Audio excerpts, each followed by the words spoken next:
सडकमा गएर बस्दाखेरि पनि हामीलाई प्रहरीले सिधै दमन गर्ने अनि सडकमै मारिदिने खालको चेतावनी आयो। सडकमा हिँड्न नसक्ने पनि भयो, हात पनि खुस्काइदियो प्रहरीले तानेर। अनि कोठामा बसेर देश हेर्दा चित्त बुझेन।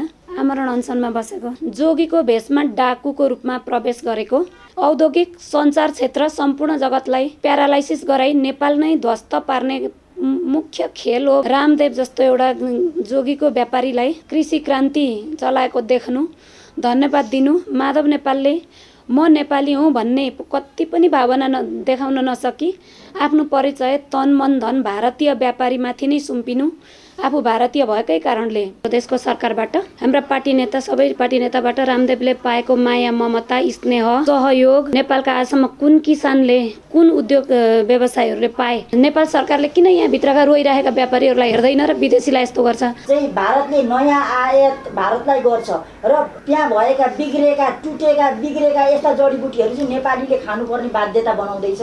यो कुराहरू तपाईँले बुझ्नुहोस्। प्रचण्डको अभियान जन्मिँदा नेपालमा 98% कृषिमा आधारित देश थियो। त्यति धेरै कृषक थिए। उनीहरू जन्मेपछि सबै कृषक पनि सकिए, खेतीका जग्गा पनि प्लटिङ भइसके। त बेसकरी भारतलाई गाली गर, त छिटो प्रधानमन्त्री हुन्छ भनेर उसैले पैसा पनि दिँदो रहेछ, उसैले पैसा दिँदो रहेछ। प्रचण्डलाई उसैले पैसा दिएको र यो क्रान्ति गरेको। नेपालमा कम्युनिस्ट छैन रहेछ। गद्दारहरू हुन्, लाल गद्दारहरू हुन्, देश लुटेराहरू हुन्। यिनीहरूले कृषि क्रान्ति गर्दैन। 60 करोड रुपियाँ त 60वटा कागतीको बोट रोपेर खाने कस्तो कम्युनिस्ट? कम्युनिस्ट हिजो राजा महेन्द्र थिए। राजा महेन्द्रले भूमि सुधार लागू गरे। भूमि सुधार लागू गरिसकेपछि गाउँका गरिबले चाहिँ हजुरको जमिन पाए। अहिले सुकुम्बासीका बस्ती हटाइए। हिजो क्रान्ति गरेर बन्दुक बोकेर हिँड्ने लाल गद्दारहरूले सुकुम्बासीको बस्ती उठाए, चितवनमा आगो लगाइदिए। हामी बुझिरहेको के हुन्छ भने भारतले नाकाबन्दी गरो भनेर बुझेको हुँदो रहेछौँ हामी। तर त्यसो होइन। नाकाबन्दी चाहिँ नेपालकै नेताहरूले गराउँदो रहेछ र उसका ती नबिकेका सामान जति सबै त्यो बेलामा बिकाउँदो रहेछ र नेताहरूले पैसा लिँदो रहेछ। यो कार्यकर्ताको सरकार हो, जनमुखी सरकार छैन। उनीहरूका झोले कार्यकर्ताको सरकार हो। यहाँ नजिकै छ युवा स्वरोजगार भन्ने ठाउँ, त्यो राजनीतिक कार्यकर्ता भर्ती केन्द्र हो। त्यहाँ सब माओवादीका कार्यकर्ताहरू छन्। अब नेपालका जडीबुटीहरू जम्मै सिद्ध्याएर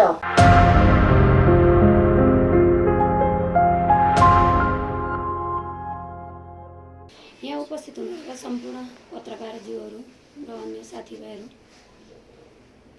हाम्रो प्रमुख अतिथिज्यू पनि हुनुहुन्छ आज, राष्ट्रिय कलाकार हिरालाल भुजेलज्यू, कृषि अभियन्ता पनि हुनुहुन्छ। आज हामीले यहाँ अकस्मात एउटा पत्रकार सम्मेलन गर्न गइरहेछौँ। रामदेव जो इन्डियन भारतीय व्यापारी, जसले नेपालमा पतञ्जलीले नै नेपाललाई टाट पल्टाएको बेलामा नेपालका सम्पूर्ण कृषि उद्यमी, आयुर्वेद औषधालयहरूलाई टाट पल्टाएको बेलामा फेरि टेलिभिजन उद्घाटन गरेको र टेलिभिजन उद्घाटन गर्दाखेरि नेपालका कुनै पनि सञ्चारका माध्यम उद्घाटन गर्दाखेरि रूप पनि नदेखाउने देशको प्रधानमन्त्री, प्रमुख दलका नेताहरू, प्रमुख नेताहरू गएर हौसला दिएको। अझ प्रधानमन्त्रीले त के चाहिन्छ सबै कुरामा सहयोग गर्न तयार छु भनेर शेरबहादुर देउवा बोलेको। प्रचण्डले, रामदेवले गरेको कृषि क्रान्ति देखेको। प्रचण्डको अभियान जन्मिँदा नेपालमा 98% कृषिमा आधारित देश थियो। त्यति धेरै कृषक थिए। उनीहरू जन्मेपछि सबै कृषक पनि सकिए, खेतीका जग्गा पनि प्लटिङ भइसके। मैले यहाँ अलिकति लेखेर पनि तयार गरेको छु। म आज एउटा यो सर्वोच्च अदालतको सेवा सुचारू हुनु पर्यो, एमसिसी पूर्ण रूपमा खारेज हुनु पर्यो र नागरिकता विधेयक खारेज हुनु पर्यो भनेर आमरण अनसनमा बसेको अवस्थामा भएको कारणले म बाहिर जान सकिनँ। सडकमा गएर बस्दाखेरि पनि हामीलाई प्रहरीले सिधै दमन गर्ने अनि सडकमै मारिदिने खालको चेतावनी आयो। 6 दिन खुरुखुरु प्रहरीले लछार पछार गरेर धरपकड गरेर चाहिँ सडकमा हिँड्न नसक्ने पनि भयो, हात पनि खुस्काइदियो प्रहरीले तानेर। अनि कोठामा बसेर देश हेर्दा चित्त बुझेन। त यो विषयलाई हिजो बेलुका देख्ने बित्तिकै चित्त बुझेन। यो विषयलाई अहिले उठाउनुपर्छ। कसैले विषय उठान गरेपछि सबै जनता लाग्छ र यसलाई पार लाउन सकिन्छ भनेर एउटा छोटो पत्रकार सम्मेलनको आयोजना गरिएको छ। थोरै हामीले पेपर पनि नपाएर यहीँ लेखेको, यसलाई म पढेर सुनाउँछु। त्यसभन्दा पछाडि चाहिँ हाम्रो प्रमुख अतिथिज्यूले बोल्नुहुनेछ यो विषयमा। उहाँ कृषि क्रान्तिमा पनि लागि पर्नु भएको छ। आजको हाम्रो यो कार्यक्रम जनताको आयोगमा अभियानको कार्यालयमै हामीले हाम्रै तर्फबाट आयोजना गरेका छौँ। विश्वकै आयुर्वेदका जन्मदाता वेदव्यास जन्मिएको भूमि नेपाल, विश्वकै नमुना देश जहाँ विश्वको सर्वोच्च शिखर पनि यहीँ छ। विश्वकै होचो भूमि केचनाकल, यसको मतलब उच्च हिमाली भेगदेखि लिएर अति होचो भूभागसम्म उत्पादन हुने, अति चिसो ठाउँबाट अति गर्मी ठाउँबाटसम्म उत्पादन हुने जडीबुटी, यार्सा गुम्बादेखि तराईमा उत्पादन हुने जडीबुटीसम्म पनि हाम्रै देशमा उत्पादन हुन्छन्।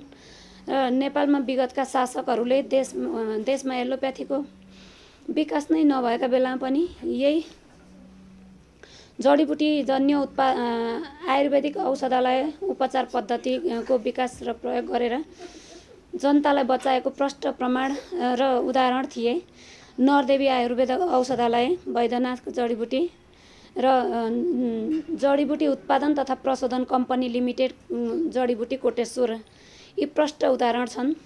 तर छोटो समयको कथित लोकतन्त्र र गणतन्त्रका नाममा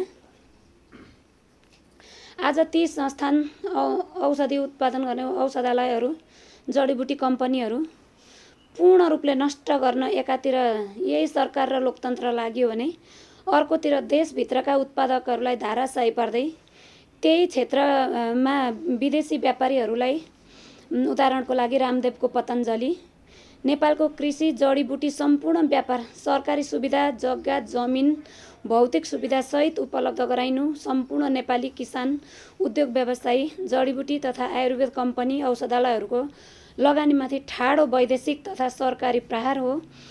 त्यसैले जसको भूमि त्यसकै लगानी हुनुपर्छ र आफ्नै देशका उद्यमकर्मी, आयुर्वेद उत्पादक, किसान वर्गहरूलाई बचाउनुपर्छ भन्ने एउटा सन्देश तथा रामदेवको पतञ्जलीका उत्पादित सामानहरू मात्रै नभएर विदेशी गिरोहले खोलिने र सञ्चालन गरिने सञ्चारका माध्यम, देशको गोपनीयता, गोप्य सूचना आउट गराउन र देशवासीको लगानीमा स्थापित सञ्चारका माध्यमहरू, टेलिभिजनहरू, युट्युबहरू लगायत सबै सञ्चार माध्यमहरूलाई धाराशाही पार्दै लैजाने हुनाले अहिले नेपालमा सञ्चालित रामदेव साधुको पतञ्जली व्यापार र टेलिभिजन जोगीको भेषमा डाकुको रूपमा प्रवेश गरेको तथ्य भएकोले यसले आयुर्वेद क्षेत्रलाई मात्रै नभएर देशको राजनैतिक, आर्थिक, व्यापारिक, औद्योगिक, सञ्चार क्षेत्र सम्पूर्ण जगतलाई प्यारालाइसिस गराई नेपाल नै ध्वस्त पार्ने मुख्य खेल हो भन्ने ठम्याइरहेको छ। यति मात्र नभई विगतमै रामदेवले रु 600 अर्ब बराबरको कर छली गरेको भनेपछि आर्थिक रूपमा सरकार नै लागेर आर्थिक रूपमा सरकार नै लागेर विदेशी व्यापारी पोस्ने र नेपाललाई कङ्गाल बनाउने, नेपालका कृषि उद्यमी व्यवसायीहरूलाई कङ्गाल बनाउने, नेपालका सञ्चार माध्यमहरूलाई कङ्गाल बनाउने काममा लागि परेको छ भन्ने तथ्य पुरानो कर नतिराई अहिले विदेशी व्यापारीसँग मिलेर उनीहरूलाई नै सरकारी सहयोग उपलब्ध गराउने घोषणा प्रधानमन्त्रीबाटै गरिनु, प्रचण्डद्वारा नेपाली किसान र उद्योग व्यवसायीहरूलाई लात हान्दै वास्तै नगरी रामदेव जस्तो एउटा जोगीको व्यापारीलाई, गेरु वस्त्रको व्यापारीलाई कृषि क्रान्ति चलाएको देख्नु, धन्यवाद दिनु। माधव नेपालले म नेपाली हुँ भन्ने कति पनि भावना देखाउन नसकी आफ्नो परिचय तन मन धन भारतीय व्यापारीमाथि नै सुम्पिनु, आफू भारतीय भएकै कारणले यी सबै करतुतहरू नेपाली जनताको तर्फबाट आपत्तिजनक, घृणित, निन्दनीय साथै खेदजनक छन्।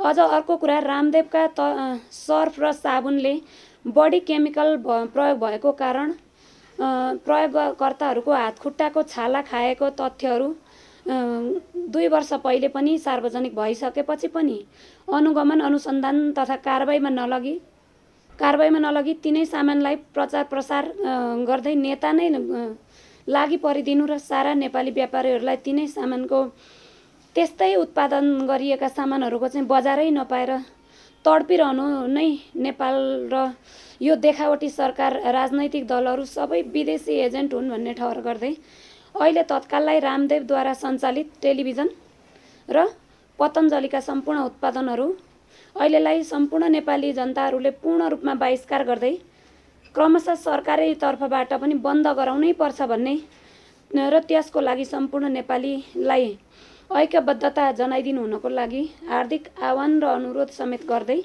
यो पत्रकार सम्मेलन गरिएको छ। आयोजक जनताको आयोग महाअभियान।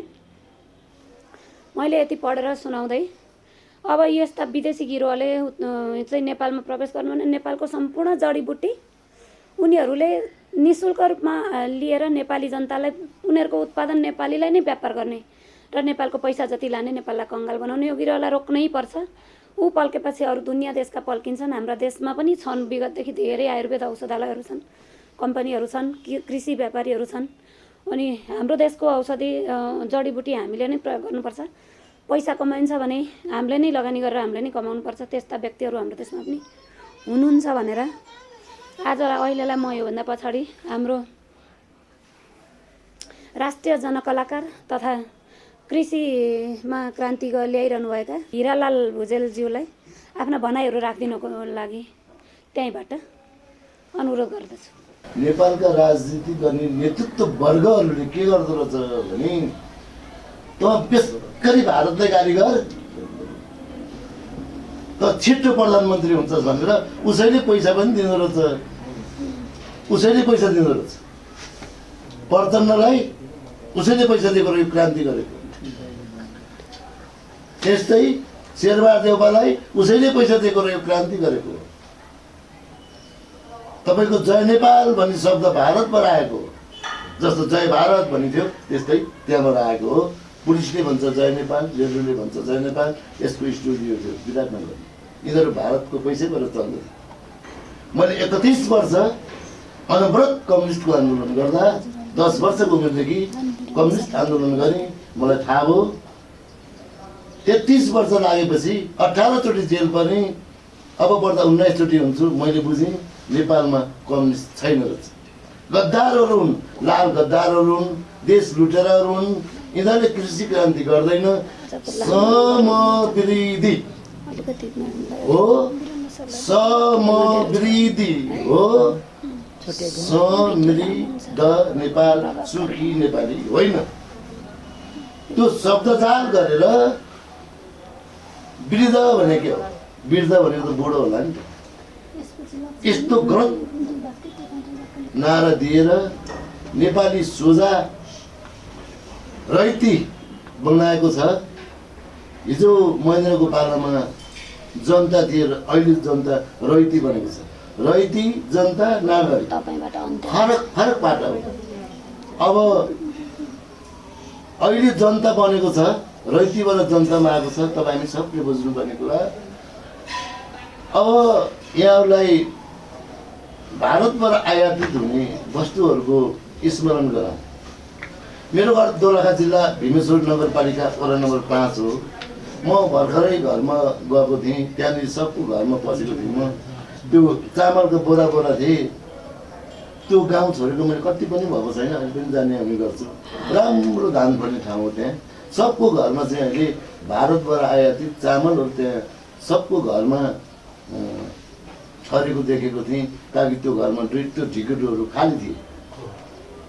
अब भन्नुहोस्, तपाईँ हामीले हाम्रा बाजा जमिनहरू जुन सरकारले कृषि नीति ल्याएको छ, कृषि नीतिको एउटा किताब छ, त्यसमा खर्क नीतिसम्म छ।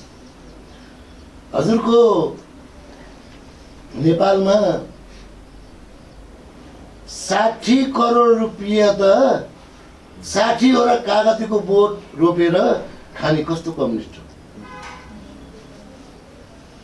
कम्युनिजम भनेको के हो बुझ्दै नबुझ्ने कस्तो कम्युनिस्ट हो? कम्युनिस्ट हिजो राजा महेन्द्र थिए। राजा महेन्द्रले भूमि सुधार लागू गरे। भूमि सुधार लागू गरिसकेपछि गाउँका गरिबले चाहिँ हजुरको जमिन पाए। अहिले सुकुम्बासीका बस्ती बस्ती हटाइए। हिजो क्रान्ति गरेर बन्दुक बोकेर हिँड्ने लाल गद्दारहरूले सुकुम्बासीको बस्ती उठाए, चितवनमा आगो लगाइदिए। कस्ता कम्युनिस्टहरू हुन्? लाल गद्दारहरू हुन्। यिनको हातमा देश पर्यो। र आज तपाईँ हाम्रो अवस्था अहिले तपाईँहरूले 2000 गोजीमा नबोकिकन चामल पाउनुहुन्न एक वर्ष। त्यो चामल पनि त्यो 30 किलोको हुँदैन, सायद त्यो 25 किलोको हुन्छ। तपाईँ 30 किलोको पैसा दिनुहुन्छ। त्यो जुन अब मासुमा जानुहुन्छ भने तपाईँ खरबौँको रुपियाँमा यहाँ मासु आयात हुन्छ। अब यो ल्याउने कसले? यिनै नेताहरूले। यो बन्द गरेर तपाईँलाई अर्को एउटा कुरा पनि भनिदिइहालौँ म, हामी बुझिरहेको के हुन्छ भने भारतले नाकाबन्दी गरौँ भनेर बुझेको हुँदो रहेछौँ हामी, तर त्यसो होइन। नाकाबन्दी चाहिँ नेपालकै नेताहरूले गराउँदो रहेछ र उसका ती नबिकेका सामान जति सबै त्यो बेलामा बिकाउँदो रहेछ र नेताहरूले पैसा लिँदो रहेछ। यो कुरा हजुरले मनन गर्नु होला। सायद अब मैले गलत बोलेको जस्तो पनि लाग्ला, यो शाश्वत सत्य हो। तपाईँको चुप्पो लागेर बस्नु पनि नबोलेको हुने, त्यो कुरा सत्य कुरा बोल्दाखेरि हजुरलाई चाहिँ अब चित्त नबुझ्ने पनि हुन्छ, आम जनमानसलाई त्यो लाग्न पनि सक्छ। यथार्थ यही यो 12 बुधे सहमति हुँदाखेरि नेपालमा भएको थियो, दिल्लीमा भएको छ। नेपालको माओवादीको आन्दोलन हुँदाखेरि इन्डियाको कृषि विद्यालयमा त्यहाँबाट सुरुवात भएको थियो। त्यसो हुँदा अब हामीले यो नेपालका विदेशी जति पनि यो कृषिका सामग्रीहरू देख्नुहुन्छ, तपाईँले त्यो ट्र्याक्टरहरू देख्नुहुन्छ, यति लुट मच्चाएको छ त्यो ट्र्याक्टरहरूलाई। ओडामा ट्र्याक्टर छन् अहिले, त्यो ट्र्याक्टरको दाम 10,000 पनि पर्दैन, त्यसको 80,000 90,000 यस्तो लुटेर राज्यको पैसा दोहन गरिरहेको अवस्था हो। तपाईँहरू पत्रकार मित्रले हामी जस्तो यस्तो कृषि क्रान्तिमा लागेको आज मलाई यो ठुलो अवसर जोडाइदिनु भएको छ हाम्रो तारा बरालज्यूले र पत्रकार मित्रहरूले आज मलाई जुन यो अवसर दिनुभयो। म पनि टेलिभिजन चलाउँछु, म च्यानल एस टेलिभिजन चलाउँछु, त्यहाँ किसान आवाज भन्ने कार्यक्रम चलाउँछु। च्यानल एस टेलिभिजन नाम सुन्नुभएको होला हजुरले। त्यो टेलिभिजनमा म किसान आवाज भन्ने कार्यक्रम चलाउँछु र म पहिला रेडियो नेपालमा पनि कार्यरत थिएँ। त्यसको पहिला मैले पत्रकारिता पेसा 38 सालमा पनि मैले गरेको थिएँ र त्यो बेलामा लेखेर गर्ने थियो, यस्तो चलन थिएन। अहिले त हजुरमाथि म धेरै आभार व्यक्त गर्दै फेरि पनि नेपालको कृषि क्रान्ति गरेर पुग्दैन। कृषि क्रान्ति भने कि कृषिलाई औद्योगिकरण गर्नु पर्यो। तपाईँहरू सबैजना युवाहरू चाहनुहुन्छ भने म चाहनुहोस्, तपाईँलाई सबलाई रोजगार बनाइदिन्छु, मासिक लाख रुपियाँ कमाइ बनाइदिन्छु। म कृषिको ट्रेनर पनि हो, घरेलु तथा सानो उद्योगको ट्रेनर पनि हो। आज हामीसँग नेपालको होचापुर्खा देख्नुभएको होला हजुरले, त्यो होचापुर्खा 230 जना छ तिनीहरूको जनसङ्ख्या। अहिले धेरैले गरेको छैनन्, 5 जनाले गर्नुभएको छ, त्यो असन्न छ। उहाँहरूले साबुनको उद्योग गर्नुभएको छ, उहाँको साबुन दैनिक 5,000 रुपियाँ कमाउनुहुन्छ। त्यो गरेर कारखानामा हेर्न सक्नुहुन्छ तपाईँ। मैले नै तालिम दिएको हो, मैले नै कारखाना हालिदिएको, सानो गाडा किनिदिएको छु। हेर्दा सानो गाडामा तपाईँको ठ्याक्कै डबल नाफा हुन्छ। त्यो चाहिँ एकदमै राम्रो बन्छ, हार्पिक बन्छ, फिनेल बन्छ, नुहाउने साबुन बन्छ, भाँडा बाँध्ने साबुन बन्छ, लुगा धुने साबुन बन्छ। त्यो तालिम दिन्छु। सबैले आज रोजगार हुनुभएको छ। त्यस्तै नुवाकोट, धादिङ, रसुवा, सिन्धुपाल्चोक, रामेछाप, दोलखातिर गएर ती मैले खोलेका फर्महरू हेर्नुहोस्। आज उहाँहरू एकजना भाइको त के भयो भने 48 लाख रुपियाँ नोक्सान पर्यो। सरकारले के हेर्नु? 48 लाख। यहीँ नजिकै काभ्रेमा धुलीखेलभन्दा तल अस्पतालभन्दा तल त्यो गैरी एउटा खेत छ, त्यहाँ उहाँले मङ्गुर पालन गर्नुभएको थियो। 48 लाख रुपियाँ एक वर्षमा डुबेर सडकमा हुनुहुन्छ। किन भयो त भन्दा यो सरकारका कारणले भयो। नेपाल सरकारले गर्यो नि त उहाँलाई। के कारणले गर्यो भन्दा उस सरकारले राज्यले किनिदिनु पर्छ। उहाँका बङ्गुर थियो 4-5 सय, ती बङ्गुरहरू त्यतिकै मरेर गए। उहाँले बिमा पनि पाउनु भएन, हर कोसिस गऱ्यौँ बिमा पाउनु भएन। आज उहाँ सडकमा हुनुहुन्छ। त्यो कोरोनाको कारणले गर्दाखेरि राज्यले उहाँलाई केही हेर्दैन। यहाँ राज्य छैन, जनताको सरकार छैन, यो कार्यकर्ताको सरकार हो, जनमुखी सरकार छैन। उनीहरूका झोले कार्यकर्ताको सरकार हो। यहाँ नजिकै छ युवा स्वरोजगार भन्ने ठाउँ, त्यो राजनीतिक कार्यकर्ता भर्ती केन्द्र हो। त्यहाँ सब माओवादीका कार्यकर्ताहरू छन् त्यहाँ। त्यस्तै यो यस्ता राज्यका जति पनि दिने ठाउँहरूमा राजनीतिक कार्यकर्ता भर्ती केन्द्र हो। आम नेपाली किसानको नाममा आज चाहिँ तपाईँको झन्डै 70,000 एकजना व्यक्ति 70,000 एकजना व्यक्ति ऋणी छ।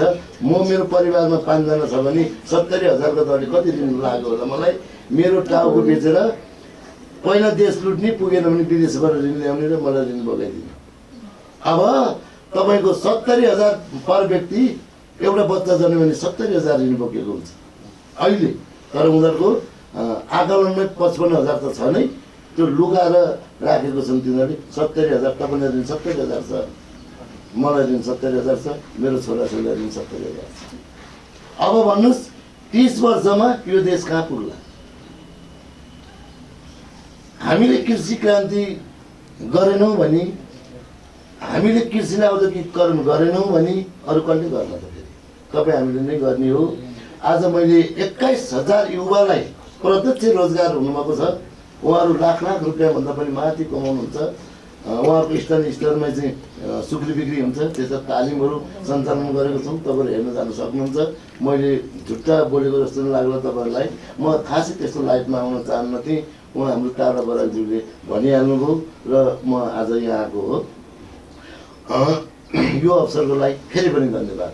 यहाँहरूलाई मैले समसामयिक विषयमा हल्का रूपमा सबै भनी, विदेशबाट आउने आयातहरू रोक्नुपर्छ र नेपालको जुन जमिनहरूलाई प्रयोगमा ल्याएर उत्पादनमूलक गरी औद्योगिकरण गर्नुपर्छ भन्ने नै मेरो अन्तिम भने यही नै हो। यहाँलाई केही सोध्न मन लागेको छ भने सोध्नु होला। तपाईँले कृषि क्रान्ति गरेर तपाईँले उत्पादन चाहिँ के गर्नु भएको छ भनेर सोध्न मन लाग्यो। त्यो हाम्रो नेपालमै खपत हुन्छ। तपाईँले चाहिँ के उत्पादन गर्नु भएको छ? मैले चाहिँ बङ्गुर पालन गर्छु, बाख्रा पालन गर्छु, मैले तालिम दिन्छु ठाउँ ठाउँमा चाहिँ। अनि उहाँहरूलाई यताको उता गरेर नहुनेलाई पनि, जस्तै एउटा युवा, तपाईँले ठिक प्रश्न सोध्नुभयो।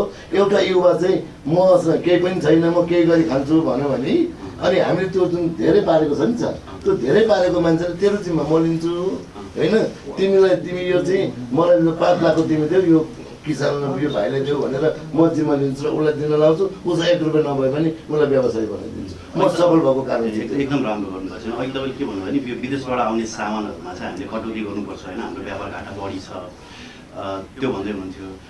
त्यसमा अब त चामलको बोरा अघि होइन इन्डियाबाट आएको चाहिँ दोलखा पनि पुगेछ भन्नुभयो। अब मलाई चाहिँ के लाग्छ भने आजकल यो लिपस्टिक सबभन्दा धेरै आउँदो रहेछ कि, सबभन्दा लकडाउनमा पनि क्रिम, खरानी यस्तो सामानहरू पनि आउँछ होइन, यस्तो पनि ब्यान गर्नु पऱ्यो भन्नु पऱ्यो नि, तपाईँले आवाज उठाउनु पऱ्यो नि।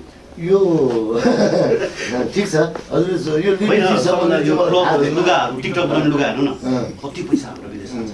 यो सुन्नुहुन्छ, यो लिपस्टिक सम्बन्धी चाहिँ मलाई त्यति ज्ञान थिएन। लिपस्टिकको अर्को कुरा सुन्नुहोस् है, लकडाउनमा सबभन्दा धेरै आयात भएको सुन्नुहुन्छ। यसो रामदेवमै फोकस गरौँ न है। यो होइन, त्यो पनि आउँछ जोडिन्छ। सुन्नुहोस् न, जो रामदेवले चलाइरहेको साबुनले असलमा बिग्रिराखेको छ। असलको चोकमा रामदेवको साबुन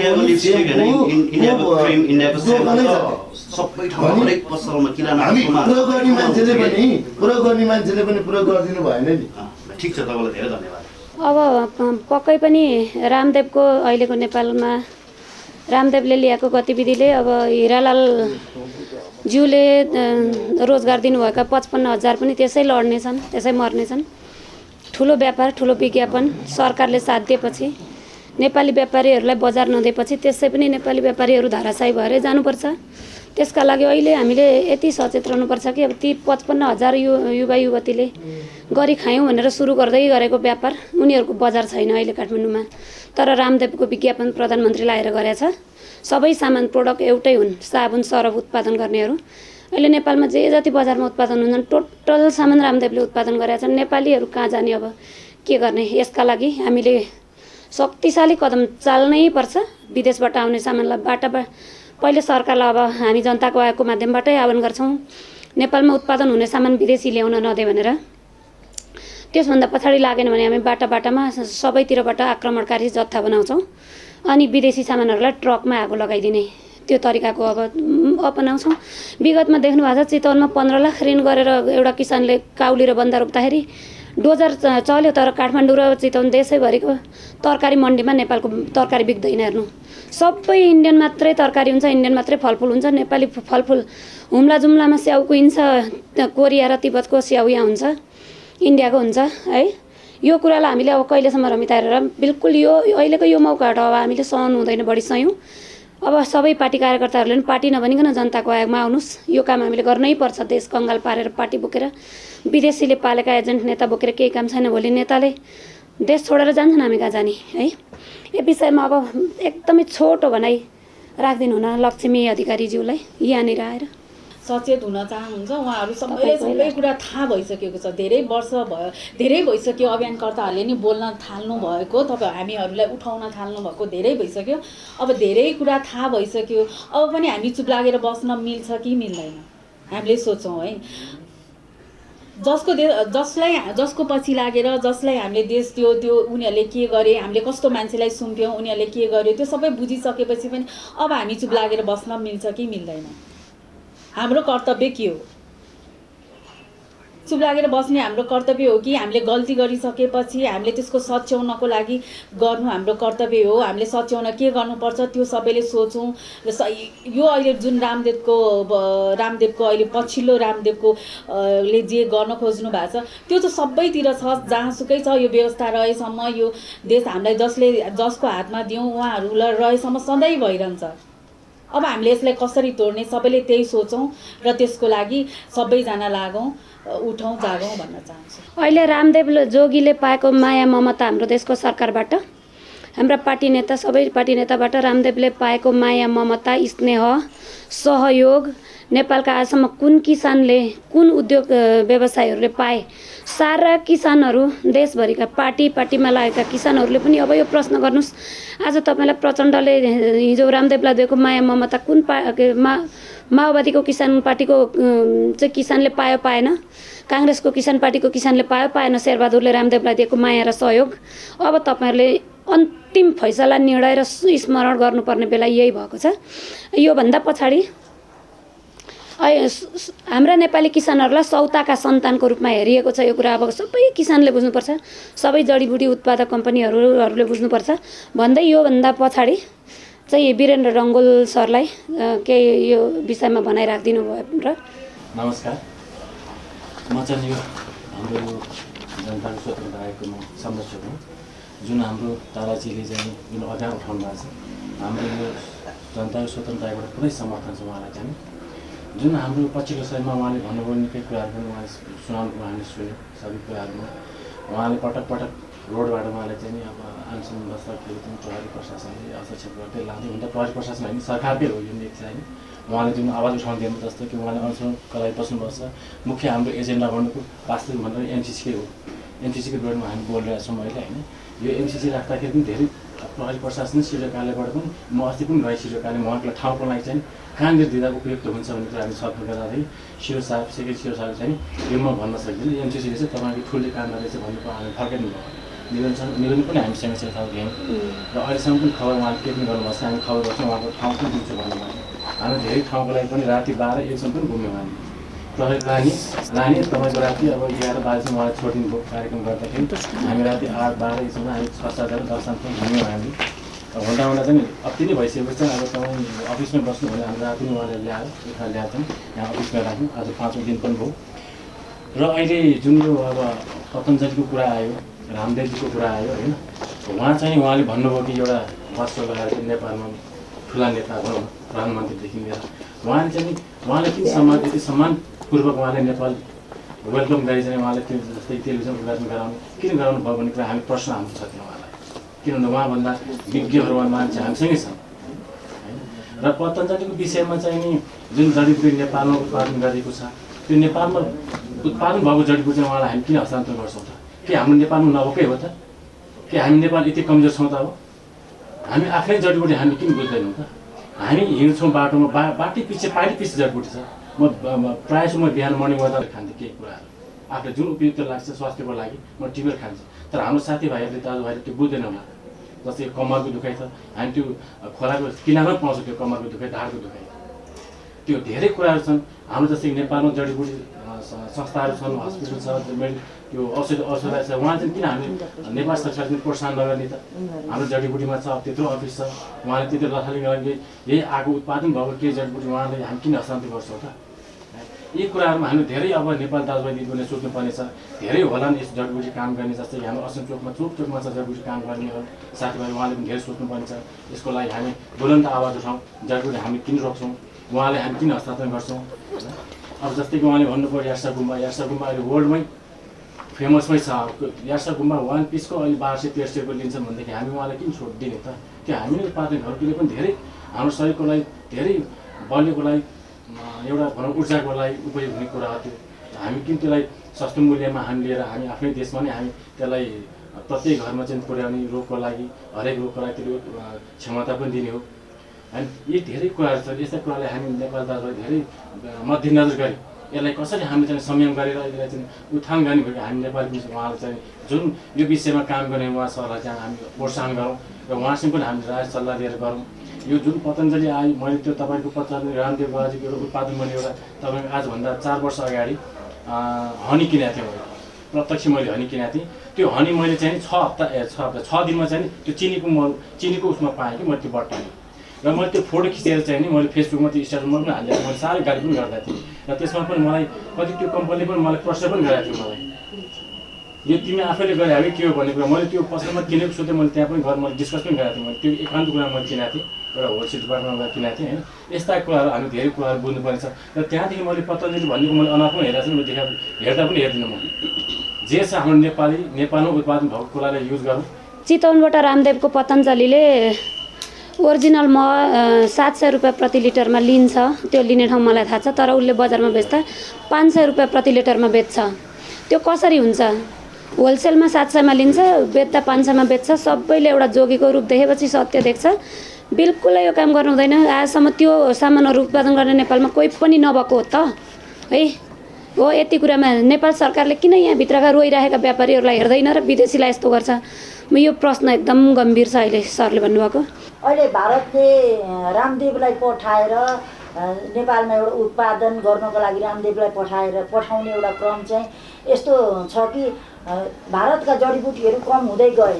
अब नेपालका जडीबुटीहरू जम्मै सिद्ध्याएर चाहिँ भारतले नयाँ आयात भारतलाई गर्छ र त्यहाँ भएका बिग्रेका यस्ता जडीबुटीहरू चाहिँ नेपालीले खानुपर्ने बाध्यता बनाउँदैछ।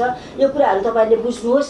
हाम्रा नेपालका कृषकले पाउनुपर्छ, यो रामदेवले पाउने नेपालबाट पाउने सहायता र हक भनेको कुरा अलिउले अधिकार प्राप्त चाहिँ हाम्रा नेपाली जनताले पाउनुपर्छ, नेपाली कृषकले पाउनुपर्छ। नेपाली चाहिँ जडीबुटी जुन हिमालमा खुट्टा गुमाएर बस्नुभएका हिमाली दाजुभाइ दिदीबहिनीहरूले पाउनुपर्छ। जस्तै हिउँमा खुट्टा गुमाएर चाहिँ कति यार्सा गुम्बा टिपेर चाहिँ एउटा शेर्पा समुदाय हुनुहुन्छ, उहाँहरूले त्यसरी चाहिँ आफ्नो ज्यान धरपमा पारेर चाहिँ उहाँहरूले त्यसरी अहिले हिँडिराख्नु भएको छ। नेपालको जडीबुटी नेपाललाई माथिल्लो स्तरमा पुर्याउन, नेपाललाई चिनाउनको लागि दिन प्रतिदिन आफ्नो ज्यान जोखिममा राखेर हिँड्नु भएको छ भनेदेखि आज हामीले चाहिँ यो रामदेवले हाम्रो देशमा के गरेको छ भनेर म यति प्रश्न गर्न चाहन्छु। रामदेवले हाम्रो देशमा के गरिदियो र अहिलेसम्म के गर्यो? हाम्रा नेपाली कृषकले किन पाउँदैनन्? रामदेवले पाउने अधिकार किन चाहिँ हाम्रो सरकारले चाहिँ नेपाल सरकारले नेपाली जनतालाई किन दिँदैन त्यो अधिकार? अस्ति पनि नेपाली जनतालाई चाहिँ यो अधिकार दिने, कृषकलाई यति दिने उति दिने भनेर भन्दाखेरि 10% पनि नेपाली जनताले त्यो सहायता पाएन सरकारबाट भनेदेखि अब हामीले पाउनुपर्छ त्यो सहायता भन्ने मेरो यो तर्क हो। चाहिँ यो जस्तै रामदेवले अहिले गर्नु हुँदैछ नेपालमा चाहिँ नेपाललाई एउटा ध्वस्त पार्ने एउटा उहाँको एउटा ठुलो रणनीति हो र नेपालका कृषकहरूलाई ध्वस्त पार्ने र एउटा नेपालीहरूले कमाएर खाने बाटोलाई निम्न पार्दै नेपालीलाई यति गरिब पार्ने हो योजना उहाँहरूलाई। यो रामदेवलाई एउटा योजनाबद्ध पठाइएको चाहिँ म यसरी भन्न चाहन्छु। यो चाहिँ नहोस् र नेपाली दाजुभाइ दिदीबहिनीहरूले विश्वबाट हेरिराख्नु भएको छ भने, विश्वभरबाट हेरिराख्नु भएको छ, नेपालबाट हेरिराख्नु भएको छ भने पनि नेपाली दाजुभाइ दिदीबहिनीहरूले आफ्नो आत्मनिर्भर र आफ्नै देशमा निर्भर बन्न सिक्नुपर्छ भन्ने म यति मेरो भनाइ राख्दै समाप्त गर्न चाहन्छु। धन्यवाद।